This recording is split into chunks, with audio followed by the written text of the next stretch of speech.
Tradición, orgullo, pasión, Fillar de Silos, una bodega, una familia. Se complica el horizonte judicial para el depuesto presidente de la Generalitat. Esta tarde la Audiencia Nacional admitía a trámite la querella presentada por la Fiscalía contra Puigdemont y su gobierno y les cita a declarar como imputados por rebelión y sedición el jueves y el viernes de esta misma semana. Y hasta el jueves a las 9 de la mañana nos vamos a hacer una pregunta. ¿Volverá Puigdemont de Bélgica para declarar ante la juez Lamela o tendrá la justicia española que ordenar su detención? Ya ven que a la crisis catalana le quedan unos cuantos capítulos para llegar al final, si es que llegamos alguna vez a ese final. Bienvenidos.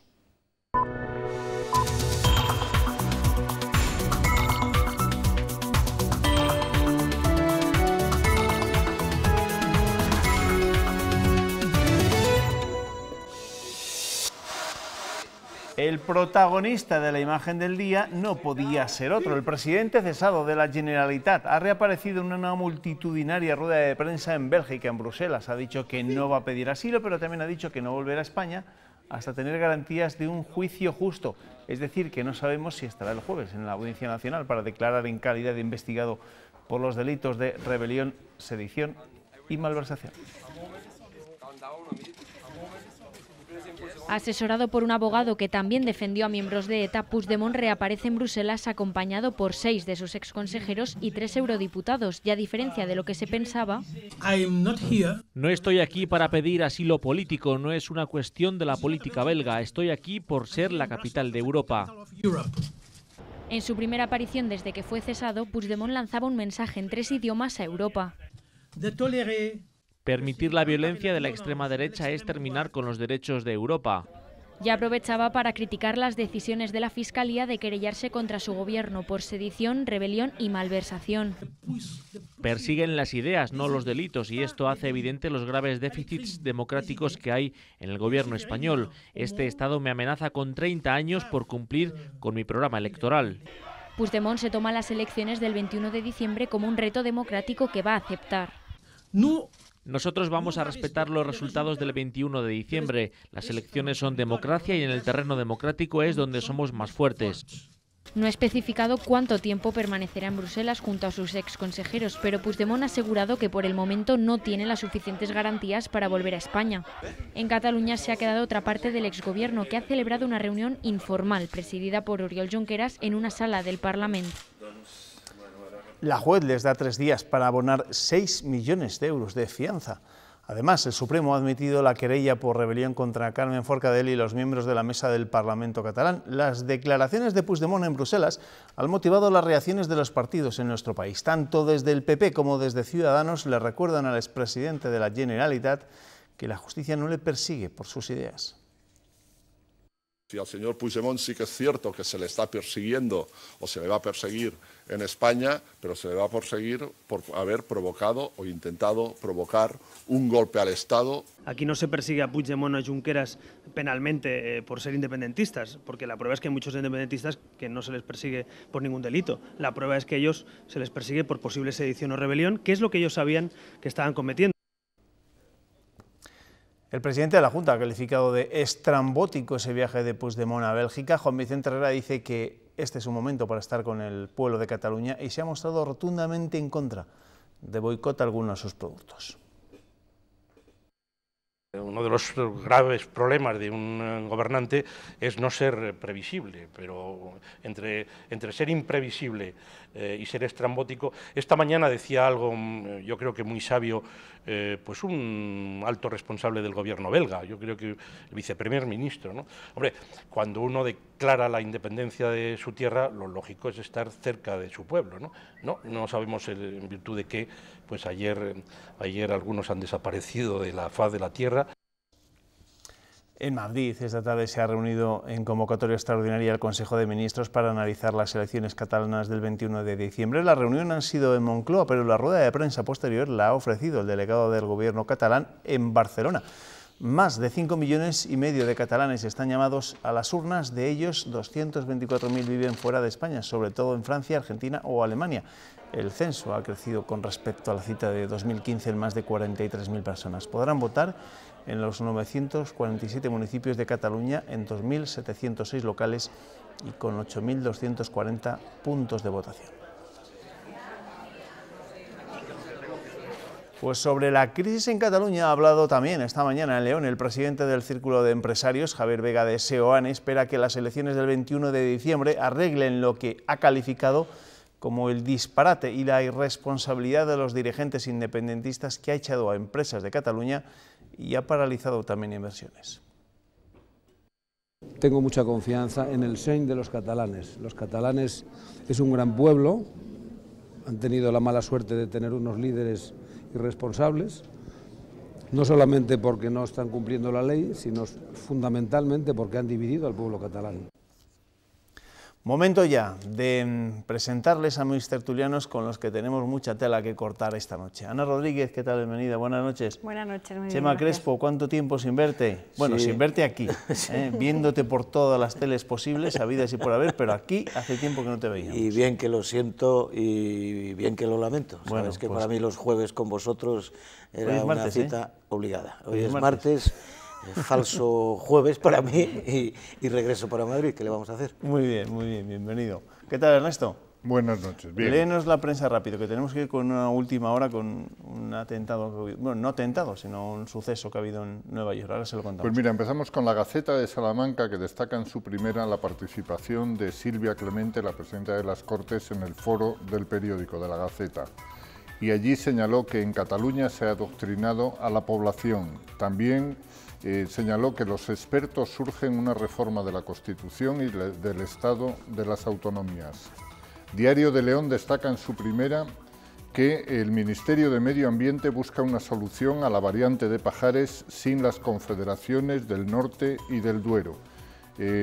Busca el acuerdo para solucionar el problema, el desastre medioambiental originado por el desvío del caudal de agua Asturias. Diario ABC, Castilla y León, primera comunidad con financiación específica para el campo. Diario La Razón, Herrera anima a los jóvenes agricultores a poner en marcha nuevas producciones.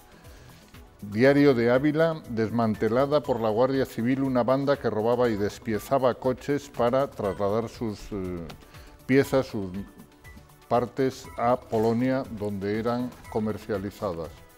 Y, por último, el Norte de Castilla destaca en su primera que los fondos del archivo de Simancas han sido declarados Patrimonio de la Humanidad por la UNESCO. Y la declaración lo reconoce como Memoria del Mundo. Gracias, Ernesto. Bueno, en esos periódicos estarán pendientes de esa última hora que conocíamos desde Nueva York. A estas horas les podemos contar las noticias que hemos recogido en agencias. Al menos 6 muertos en Nueva York después de que una furgoneta invadiese un carril bici. Fuentes oficiales citadas por The New York Times cifran en, como les digo, al menos 6 el número de fallecidos y en 11 el número de heridos. El vehículo ha chocado además con un autobús escolar. La policía, a través de su perfil de Twitter, informa que un vehículo ha entrado en el carril bici de West Street. La furgoneta habría golpeado a múltiples personas, según las fuentes. Hay varias víctimas mortales y numerosas personas heridas, son algunos de los testimonios recogidos en la zona. El vehículo continuó golpeando otro vehículo. El sospechoso abandonó su coche mostrando armas de fuego de imitación y la policía de Nueva York le disparó. Bueno, esa es la última hora en torno a este suceso que conocíamos a última hora de la tarde, a última hora de la noche, desde Nueva York. Mañana, por supuesto, les daremos más información, más noticias acerca de este suceso en la ciudad estadounidense. Bueno, que habrá que hablar de Cataluña y del viaje de Puigdemont por Bruselas. El viaje a ninguna parte, ¿no? ¿Qué os ha parecido su reaparición esta mañana y su comparecencia?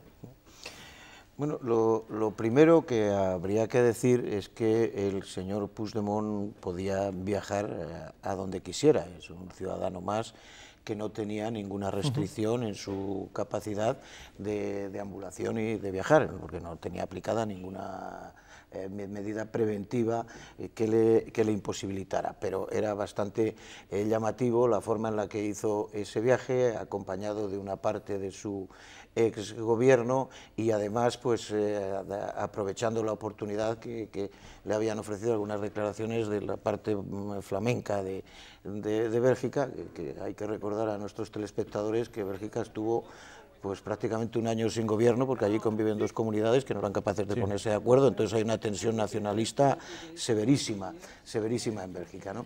Bueno, a partir de ese momento, yo creo que los intentos de Puigdemont en este momento, también del señor Romeva en todo el procés, las apelaciones a la mediación internacional para resolución de este conflicto han sido un intento constante y desesperado del independentismo catalán para internacionalizar el conflicto. Yo creo que eso España, como democracia avanzada y plenamente integrada en la Unión Europea, ha sido capaz de neutralizarlo, y a las pruebas me remito que el contexto internacional de apoyo en el que estas personas se han movido pues ha sido nulo, y cuando ha aparecido alguna declaración testimonial no ha sido ni la más recomendable ni la más adecuada. Yo creo que Puigdemont ha intentado algún tipo de consulta de gestión política para, digamos, hacerse fuerte, entre comillas, en Bélgica y mantener abierto esta situación, esta expectativa, y en su caso generando inestabilidad y un conflicto diplomático entre España y Bélgica y, por lo tanto, en el conjunto de la Unión Europea, y creo que esa última jugada en términos políticos no le va a salir, no le debe salir. Y formalmente esta declaración que ha vuelto a hacer desde Europa, dice, yo pido garantías. Vamos a ver, como democracia avanzada que es nuestro país, la división de poderes es una auténtica realidad, y las garantías que él clama para que el Estado de Derecho le proteja es una apelación a la justicia que no le corresponde. La justicia goza de autonomía en los Estados de Derecho, y el pasado jueves 26, cuando estuvo a puntito de alcanzarse ese acuerdo para que él convocara las elecciones, lo que lo abortó fueron la exigencia de garantías judiciales y personales, que parece mentira que un líder político de un gobierno en España pudiera pretender que alguien le garantizara un futuro judicial que no le perjudicara. Ana, pues se le avecina un panorama bastante incierto, bastante complicado, y hemos conocido que la Audiencia Nacional admitía a trámite esa querella presentada ayer por la Fiscalía, y que este jueves tiene que ir a las 9 de la mañana ante la juez Lamela. La última información que hay de Puigdemont es que ha salido del hotel en dirección al aeropuerto para coger un avión, a lo mejor quizá vuelve...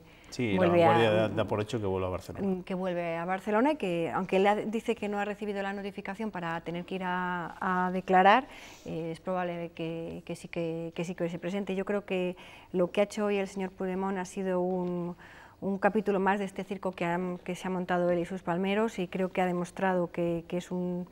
que yo en el tema personal no entro, pero como político que ha demostrado que es aunque se pueda mover libremente, porque evidentemente, fíjate si está protegido, que pesaba sobre una espada de Damocles y se ha podido mover sin ningún tipo de problema, porque evidentemente este país es un país democrático con separación de poderes. Este señor es un cobarde y es un traidor, porque ha dejado solo a los suyos, ¿no? Si tú tienes la valentía de proclamar ilegalmente la independencia de Cataluña, te tienes que quedar al lado de tu pueblo, al lado de los tuyos y los que te han apoyado, no dejar a la mitad de tu exgobierno aquí y marcharte con la otra exmitad para hacer una teatralización más. ¿Qué sentido podía tener? O sea, es decir, él no tenía hasta esta misma tarde que hemos conocido esa decisión de la Audiencia Nacional ningún tipo de requerimiento judicial, por así decirlo. Debe haber comparecido esta mañana en Barcelona. Lo cierto es que la parte de gobierno que le ha acompañado era plural, porque iban exconsellers del PDeCAT, un exconseller de la Asamblea Nacional Catalana y uno o dos consellers de Esquerra Republicana. Por lo tanto, no es que, digamos, que se diera la fuga con gente de su propio partido o tal, ¿no? Que la lectura que se puede hacer pues es la que cada uno estime oportuna, y a mí tampoco se me ocurren lecturas positivas en esta maniobra, pero yo yo querría reducirlo a ese intento desesperado en clave política de seguir buscando un eco, una resonancia internacional para seguir legitimando lo que ellos, el discurso que ellos han venido construyendo, es decir, el Estado opresor que liquida las libertades catalanas. No lo quiero ver en una maniobra, se me estaba acordando del Lute ahora y quiero ser serio, ¿no? No lo veo en una maniobra de fuga en la cual quiere huir de la acción de la justicia, etc. No lo quiero ver, y la prueba la tendremos, es que efectivamente mientras no ha tenido restricciones hace ese viaje, insisto, sorprendente y extraño, que da pie a todo este tipo de lecturas, pero si acude a las citaciones formales que tenga por parte de los tribunales españoles, pues bueno, esto formará parte del anecdotario. Pero ¿no? ese eco lo ha conseguido, porque más de 100 medios de comunicación, 200 periodistas, todos los medios, muchos medios internacionales han hecho eco de esa comparecencia, ¿no? Sabemos que bueno, que esta gente lo que es el tema de la comunicación lo sabe mover muy bien, y yo creo que al final, si él buscaba esa repercusión mediática, lo ha conseguido. No nos engañemos, es decir, el juicio que se avecina a estas personas, ese es un juicio que va a ser transmitido en directo durante mucho tiempo, y para la prensa internacional son episodios muy golosos estos que afectan a los fenómenos nacionalistas, y habrá observadores de todo tipo, y estéticamente o mediáticamente pues se querrá trasladar la sensación que digamos que el sistema judicial español está bajo observancia para ver si la pureza y las garantías del Estado de Derecho son reales en España, que eso es una faena para los que creemos en que de verdad nuestro Estado de Derecho funciona, con sus imperfecciones, con sus demoras, también con sus agilizaciones, también con declaraciones a veces innecesarias, yo creo. ¿A qué te refieres?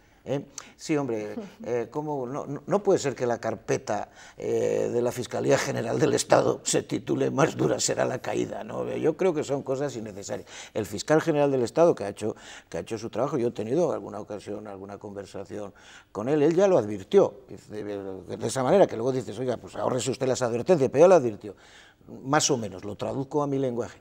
No me vengan después con quejas de que estamos interfiriendo en cualquier proceso de negociación política que se abra. Aquí se ha puesto en marcha la maquinaria judicial, y la maquinaria judicial, independientemente de las nuevas circunstancias políticas que se puedan dar, va a llegar hasta el final.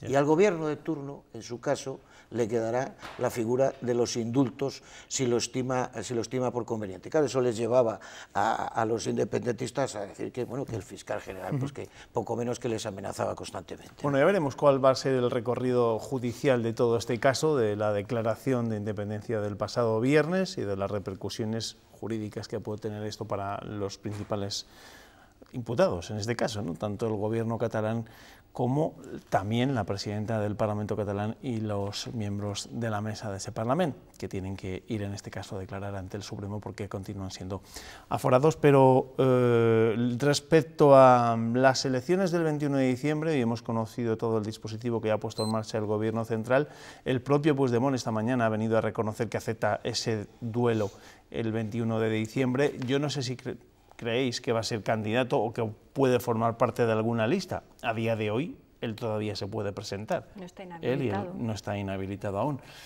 ¿Cómo lo veis? Porque además en el PDeCAT también el Santi Vila, el conseller que dimitió en el último minuto para no verse implicado en todo este jaleo, pues ha anunciado que también quiere ser el candidato del PDeCAT. Podemos ir aquí de damnificados de mayor a menor, y lo que el procés se ha llevado por delante, empezando por Artur Mas como primer impulsor. Convergencia se acabó, Unión Democrática se acabó, y Convergencia y Unión se acabó. Y el PDeCAT está en fase de liquidación, absolutamente en fase de liquidación. La reedición del modelo de Junts pel Sí, yo sinceramente no la veo. Era una formación política contra natura, en pos de un único objetivo que además cayó en manos de la CUP.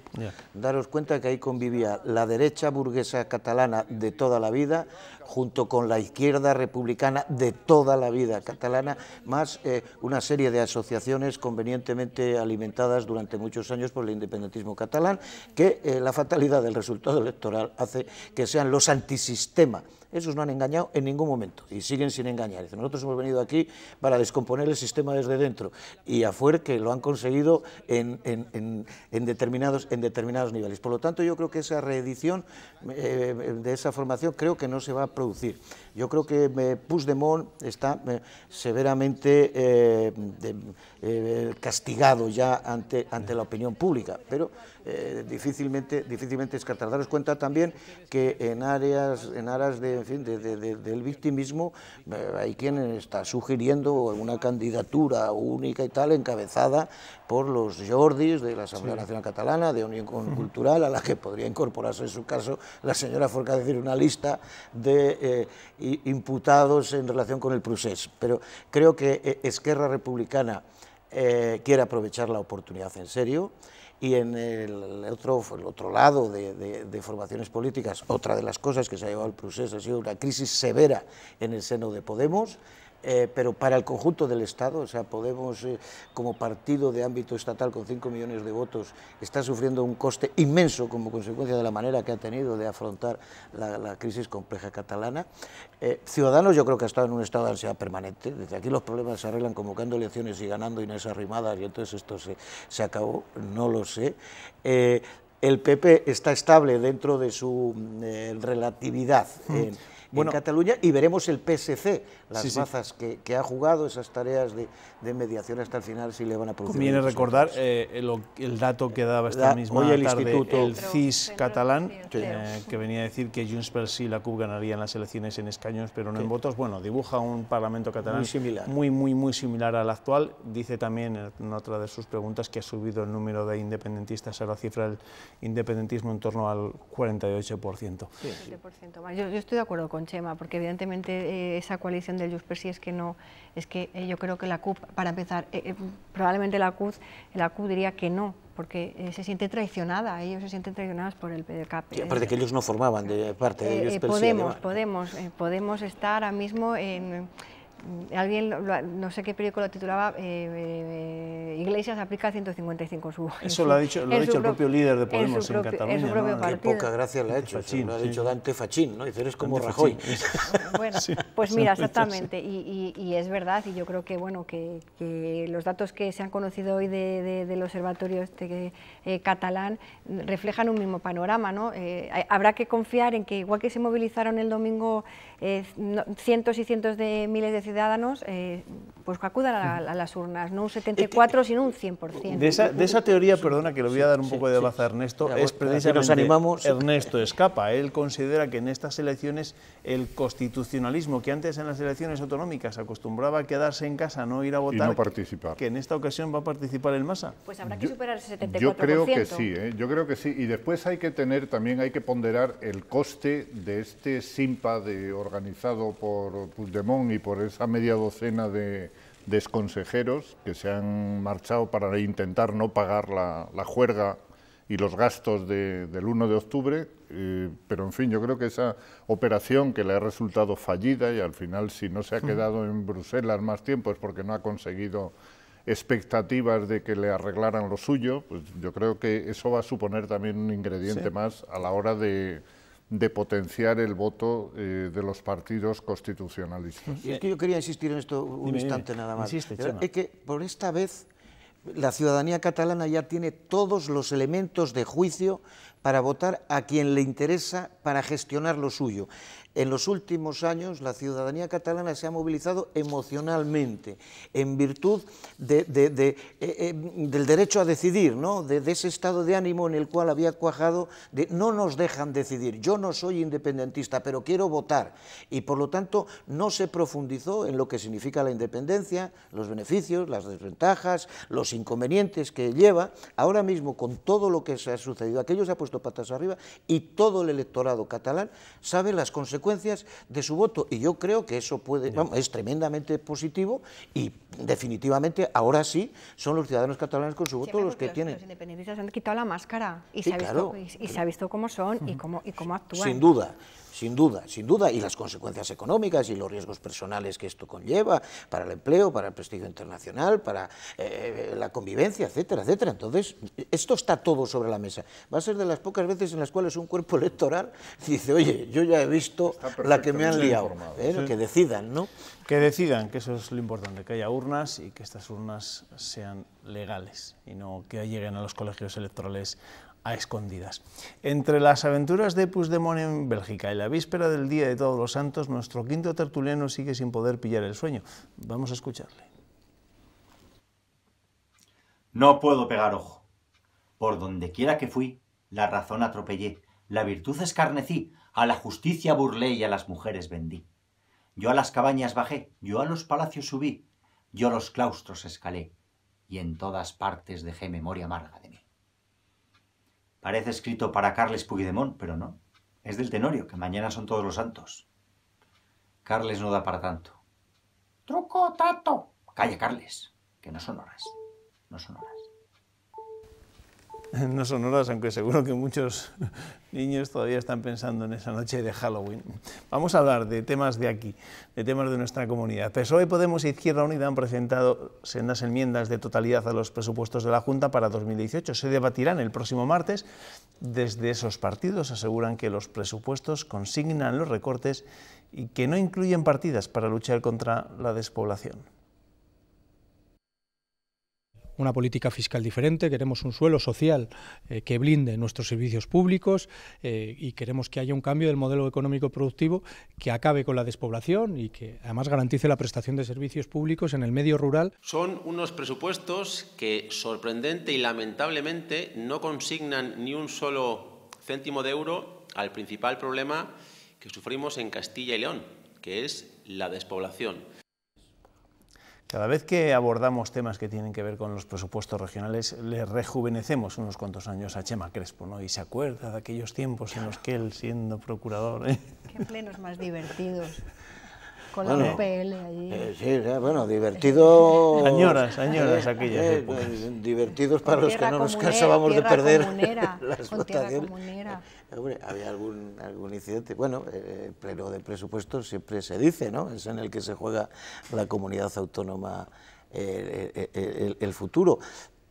Ya las tres grandes formaciones de oposición ya están con sus enmiendas a la totalidad y, por lo tanto, estaríamos asistiendo a un posible empate, ¿no? No hay posible. Ciudadanos se abstiene y ya están los presupuestos aprobados. Entonces retirará la enmienda de totalidad, porque a mí no se me ha olvidado el reglamento, ¿eh?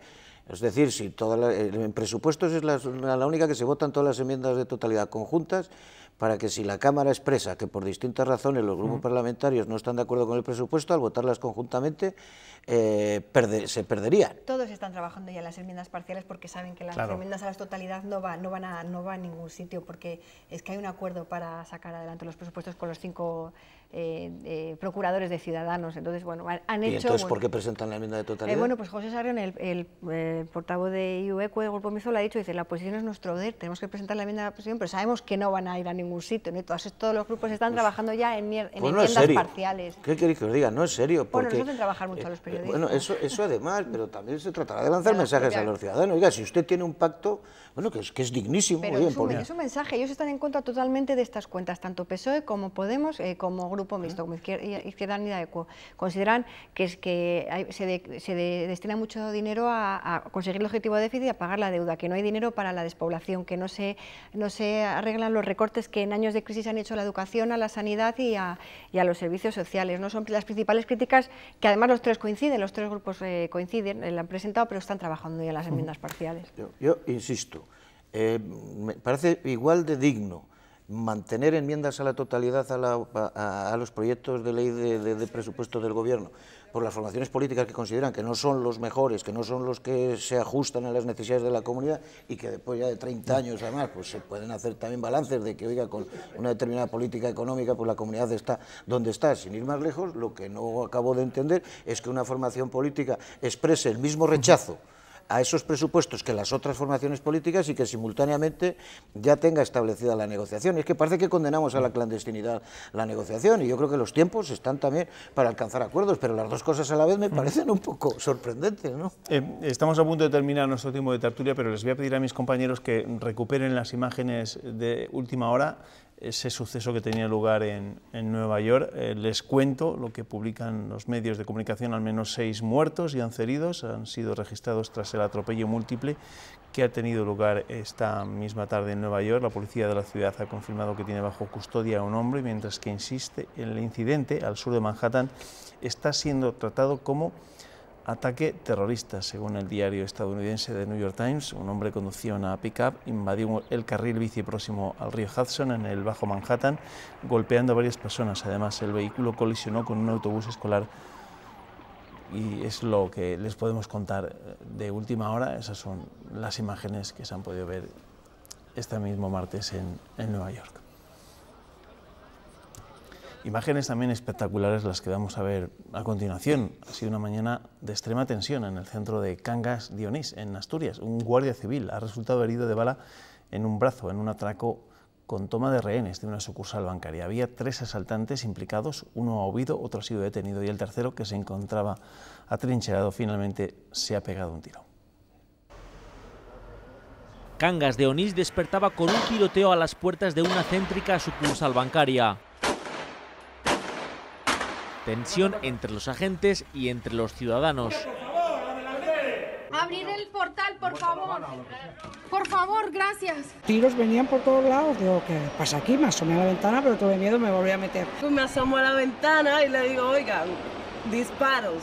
¡Buah! Un susto. Los atracadores eran de Miranda de Ebro, al norte de Burgos. El más joven, de 43 años, se rendía y era detenido. Detrás de él, desde la puerta, su compañero de 60 disparaba a un guardia civil hiriéndolo de bala en un brazo. Después se quedaría atrincherado en la oficina. Tras hora y media de negociaciones, liberaba a 3 rehenes. Eran 2 trabajadoras del banco y un cliente. Finalmente, el atracador se suicidaba con un disparo en la cabeza. Tenía numerosos antecedentes y acababa de salir de la cárcel. Se busca a un tercer implicado que habría huido en un coche marca Volkswagen Passat. Imágenes espectaculares, ¿no? Que pocas veces vemos en nuestro país. Sí, no. Eso parecía una película. Ya, pero no ha sido ninguna película. No ha sido ninguna película, ha sido real. Os tengo que despedir. Chema, amigo, gracias. Gracias a vosotros, como siempre. Por aquí, por gracias, tu tierra. Claro Ana, sí. Muchas gracias a vosotros. Que te vaya bien. Ernesto, mañana no venga. Hasta el jueves. Que hay que honrar las fiestas, hasta el jueves. Nosotros hacemos una pequeña pausa para la publicidad. Después vamos a hablar de la reforma de la Constitución con un político o expolítico que ha hablado del tema. Dice que es urgente. Ya nos dirá por qué. Hasta ahora.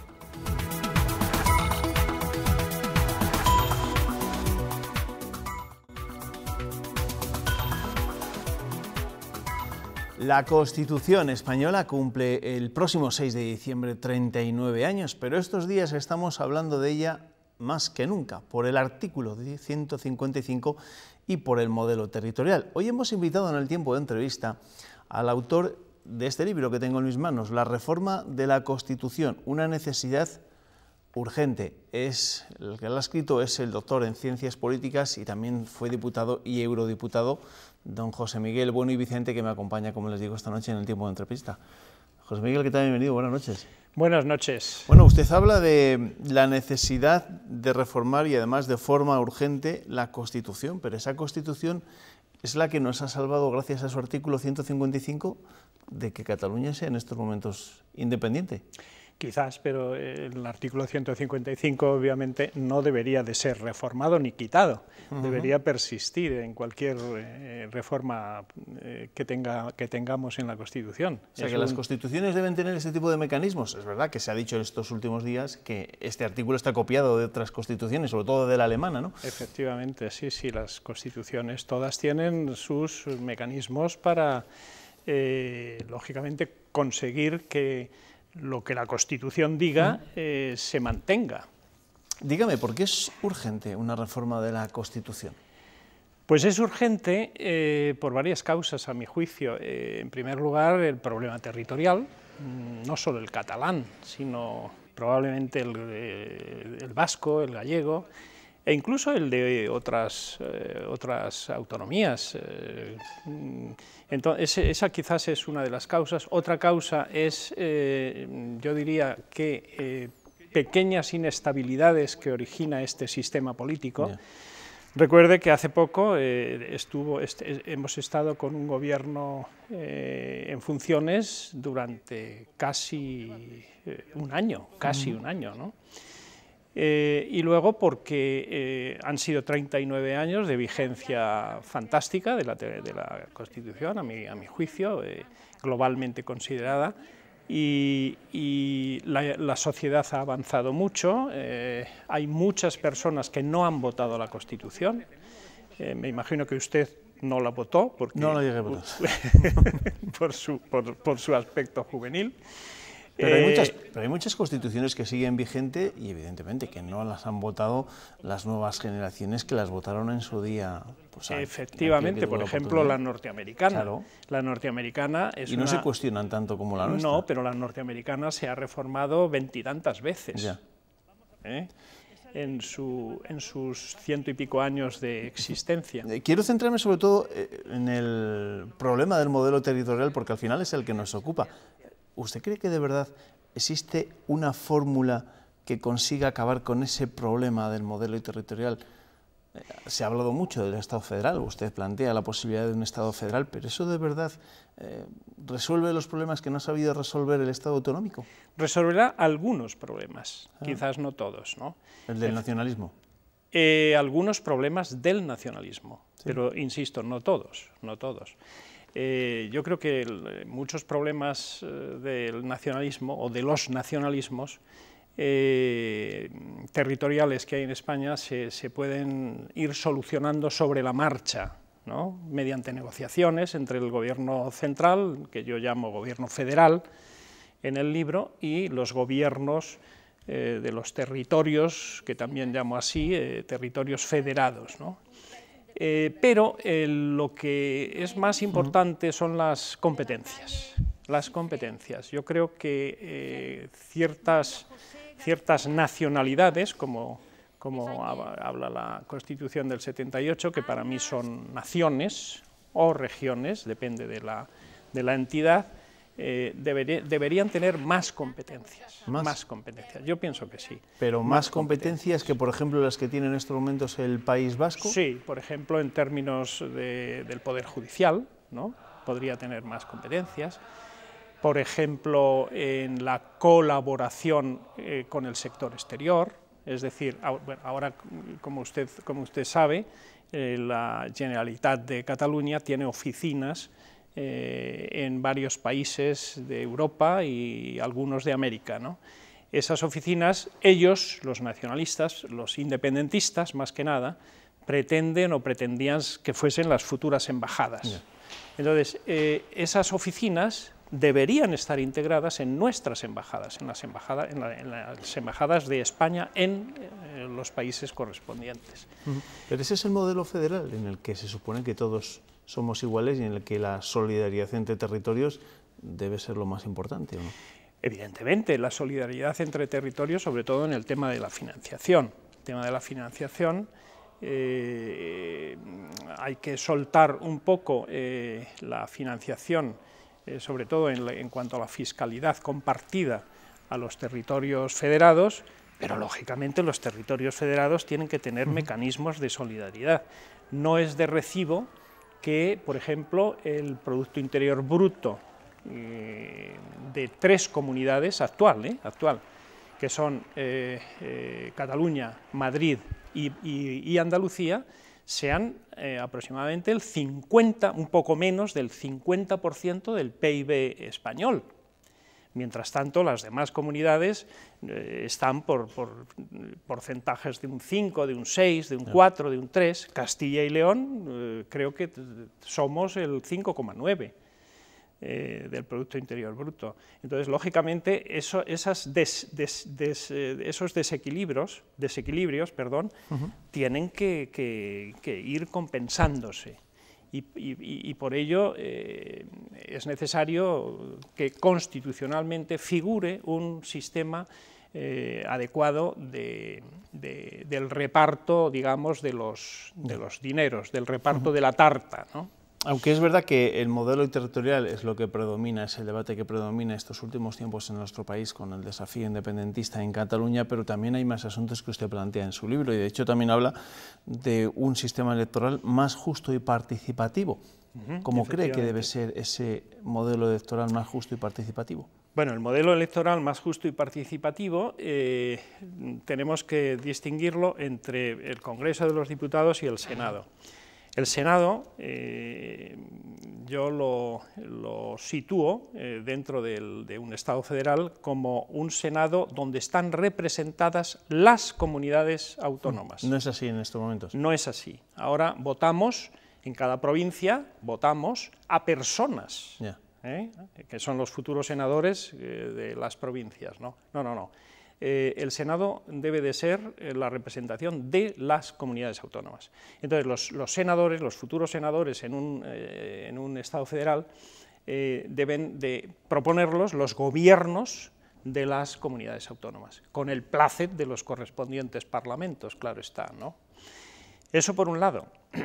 Después, aparte, habría que disminuir el número. En mi libro disminuyo el número de senadores de los 266 que hay ahora, en este momento, a 64, con lo cual el coste... La reducción es significativa. La reducción del coste es sustancial. Después, el Congreso de los Diputados, yo pienso, y ese es el modelo que propongo en el libro, que debe ser elegido por un sistema mixto. La mitad de los diputados pienso que deben ser elegidos por un sistema mayoritario, con circunscripciones uninominales a 2 vueltas, por lo tanto hay que eliminar la circunscripción provincial.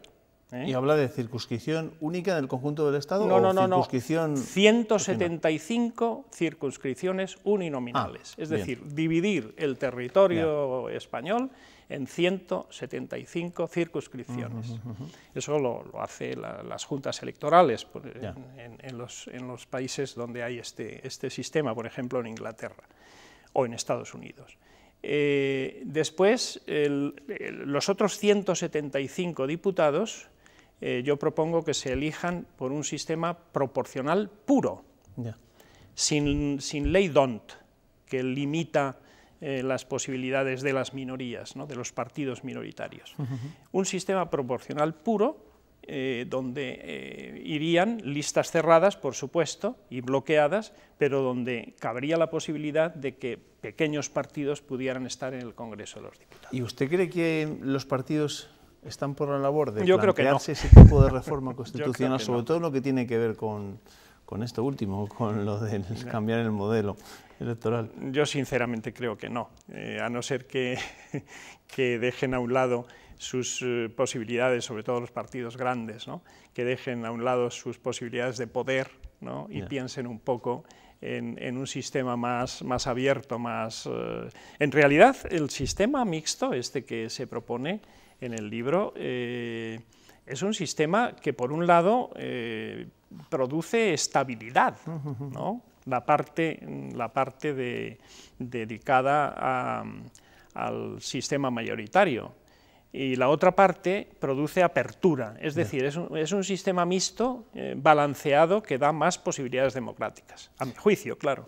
¿Cómo puede terminar una reforma de la Constitución con la corrupción, que es otro de los graves problemas que sufre la política en nuestro país en estos momentos? Pues puede terminar, no al 100%, pero sí en un alto porcentaje, si el Parlamento, a nivel federal, es decir, a nivel de España, y los parlamentos a nivel autonómico, tienen más posibilidades de controlar a los cargos públicos.